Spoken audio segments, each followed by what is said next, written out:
नमस्कार, पाहूयात आजच्या काही ठळक घडामोडी।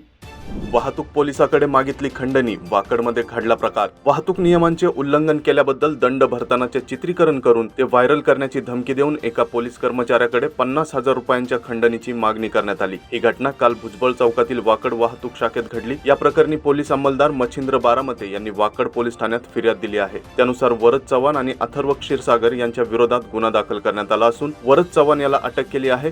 वरद चव्हाण याच्या दुचाकीवर 13,000 रुपयांचा दंड प्रलंबित होता। वाहतूक पोलिसांनी त्याची गाडी पकडली व 1,000 रुपये तरी दंड भरावा असे आरोपी वरदला द्यायला सांगण्यात आले। 1,000 रुपये दंड भरताना आरोपींनी वाहतूक पोलीस बारामते यांचे व्हिडिओ चित्रण केले व हा व्हिडिओ सोशल मीडियावर व्हायरल करण्याची धमकी देऊन आरोपींनी 50,000 रुपये व दंड भरण्याची मागणी केली। केमिकल शॉपमध्ये 41 लाखांचा अपहार, मालकाच्या विश्वासाचा गैरफायदा घेऊन कामगारांनी साथीदारांसह 41,82,000 रुपयांच्या मालाचा अपहार केला। अमित श्रीरामजी दरक राहणार भोसरी यांनी भोसरी पोलीस ठाण्यात या प्रकरणी फिर्याद दिली आहे। त्यानुसार राजेंद्र कासट, संदीप सदाशिव आणि रिक्षाचालक बाबूराव बोराडे यांच्यावर गुन्हा दाखल करण्यात आला आहे। कासट हा फिर्यादीच्या दुकानात नोकरीस होता। दुकानातील लिक्विड पावडर आणि केमिकल परस्पर त्याने विकले। त्यातून जमा झालेले 41,82,000 रुपये स्वतःच्या फायद्यासाठी वापरून मालकाची फसवणूक केली।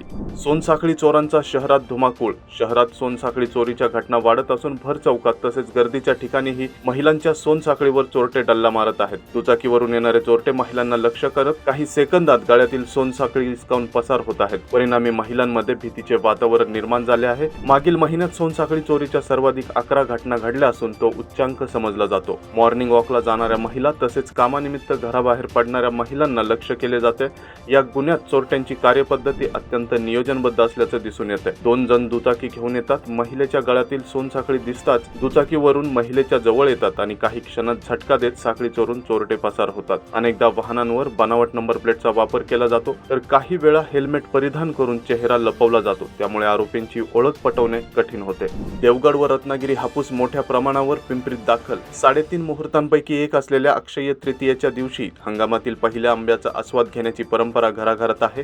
या पार्श्वभूमीवर पिंपरी चिंचवड शहरातील फळ बाजारात आंब्याची मोठ्या प्रमाणात आवक झाली असून उपनगरांमध्येही शेतकरी ते ग्राहक योजनेअंतर्गत छोट्या व्यापाऱ्यांनी आंब्याची विक्री सुरू केली आहे।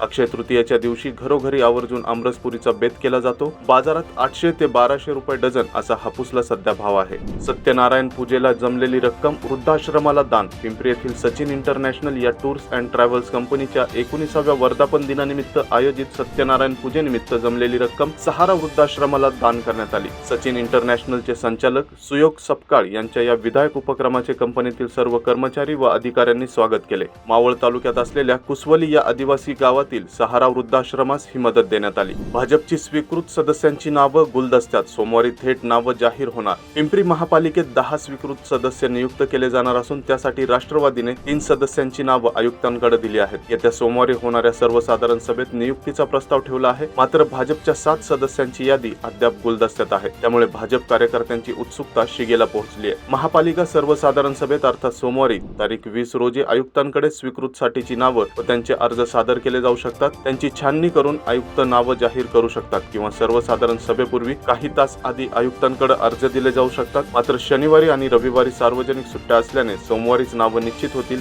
असं दिसून येत आहे। जुगार प्रकरणी 6 जणांवर गुन्हा। भोसरीतील सद्गुरुनगर येथे मोकळ्या जागेत जुगार खेळणाऱ्या 6 जणांवर भोसरी पोलीस ठाण्यात गुन्हा दाखल झालाय। राजा भाऊ पालकर, सुभाष राठोड, अभय ओव्हाळ, अकबर शेख, रामदास गायकवाड, देवा राठोड सर्वजण राहणार भोसरी अशी गुन्हा दाखल झालेल्यांची नावं आहेत। या कारवाईत जुगारचे साहित्य, मोबाईल, दुचाकी, 4 चाकी आणि रोख रक्कम असा एकूण 4,20,000 रुपयांचा मुद्देमाल जप्त करण्यात आलाय। तर या होत्या आजच्या काही ठळक घडामोडी। आणखीन घडामोडी जाणून घेण्यासाठी पाहत रहा पिंपरी चिंचवड न्यूज। सोबतच आमच्या फेसबुक आणि इंस्टाग्राम चॅनलला फॉलो करायला विसरू नका, तसेच यूट्यूब चॅनलला सबस्क्राईब करायला विसरू नका।